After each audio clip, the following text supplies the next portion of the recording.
you know, as a 22-year-old kid on your way down that road that you so wanted to go down. I don't think he wanted to say to me, Barney and Steve, you know what, I'm too ill to do this. I need to stop.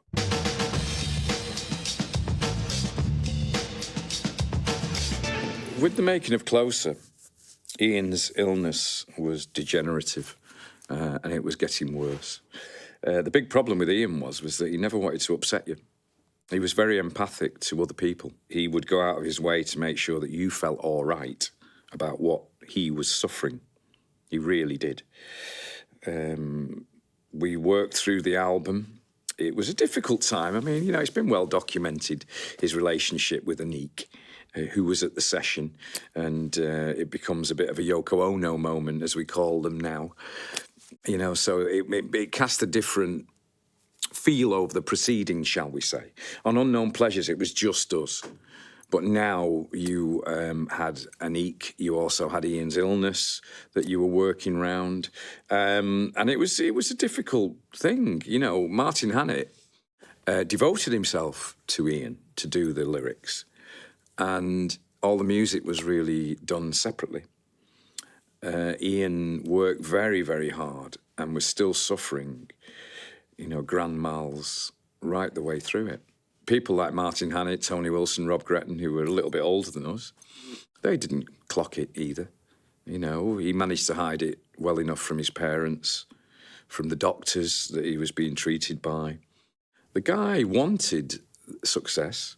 He wanted us to achieve what he felt we deserved, and he hid it. And that was the problem. He would never let you know how poorly he was. So you were in ignorance. Even when you were picking him up off the floor and he smashed his head open in the sink in the toilets, he'd just get up and go, oh, God, I don't know what happened then. And he'd be back in. You know, he'd never stop. So, yeah, I mean, you know, suicide of a very close friend, family member always leaves you with the guilt.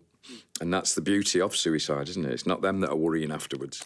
It's everybody else about who, when, or why, or did I do enough, etc., etc. You know, I mean, I've had enough of that in my life to realise that people that are left behind are the ones that suffer more, shall we say. But it was a great LP, and I think one of my greatest regrets when we finished with Joy Division and moved on to New Order was that we never got to play Closer. It really was such a beautiful LP. Martin Hannett did a great job again, didn't particularly agree with it. You know, I still was hampering to be the Sex Pistols, but I did recognise that the material was much deeper and much more artistic, much more adult-orientated, as we say in America, than the Sex Pistols or the Clash. Now, the great bit for me is that in 2011, I got to play Closer.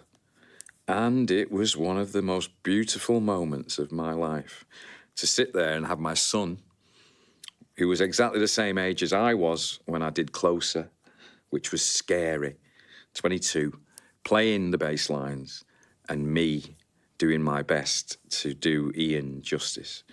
And there were so many occasions on that particular LP.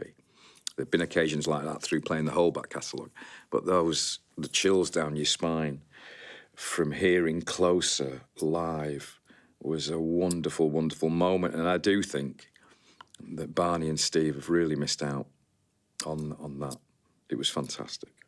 Do I think we would be still together if Ian had have lived? I would hope so. I mean, you know, one of the wonderful things about a song like Blue Monday being as popular as it is even now throughout the world is that you'd love to have heard Ian Curtis sing on it, because we definitely wouldn't have changed direction, and we definitely would have made an album like Power, Corruption and Lies, but it would have been a Joy Division album.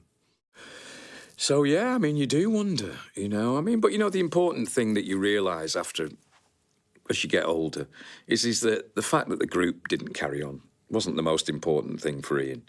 The most important thing was that, you know, a daughter lost a father, parents lost a son, you know, a wife lost a husband, a lover lost a lover. They're really the important things because, let's face it, there's loads of groups. And there'll be another one along in a minute.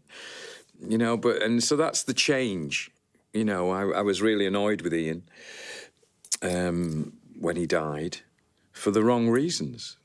And, you know, I think the great thing about being young is that you can just carry on regardless. And the great thing about being a musician is that people will coddle you and pamper you and pander to you. So we didn't have to do much grieving. We just buried our heads in new order, stuck together and ignored it, basically, which is something I wouldn't do now. You know, I think that you're honour bound to grieve for people that are important in your life. But it was heartbreaking to put it all away and never promote Closer, never promote Love Will Tear Us Apart, put it in a box, put it in the back of the cupboard, and we went off to New Order.